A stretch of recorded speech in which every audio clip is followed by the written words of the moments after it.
par rapport à mon commentaire tout à l'heure, j'ai déjà pensé à d'autres qui devraient suivre la formation. Fait que ça ne se limitait pas juste aux deux. Ça m'a juste pris une couple de secondes d'être assis pour penser à d'autres. Mais bon, je veux dire merci, un énorme merci, Madame la Présidente, à tous les gens qui travaillent dans le milieu du tourisme. Partout en province, au niveau des arts et de la culture, la restauration, les petites et moyennes entreprises, les ouvriers, les ouvrières du secteur du tourisme, qui, sans eux, il n'y aurait aucun de ces chiffres-là.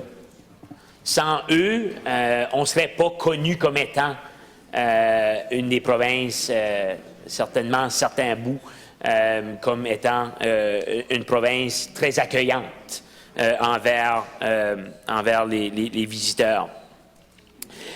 Mais encore une fois, il faut que les bottines suivent les babines. Et donc,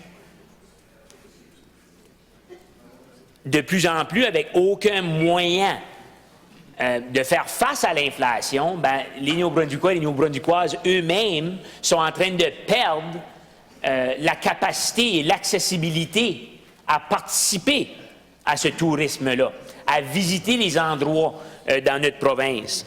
Et donc, il faut agir dans cette façon-là. Je peux penser à des investissements clés qui doivent avoir lieu ou des décisions, des enjeux qu'on doit régler. Je peux penser juste à ma circonscription.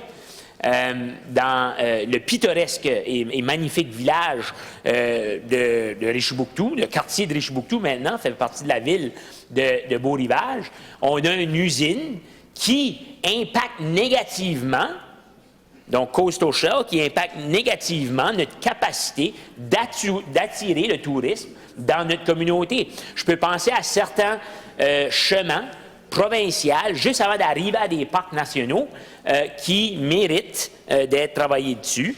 Puis, je vais dire aussi un autre lien qu'on peut faire, c'est avec l'agriculture. On a perdu 20 de nos fermes dans les 5 dernières années.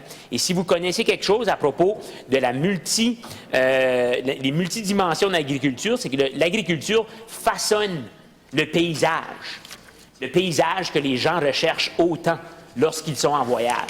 On peut penser aussi au niveau des...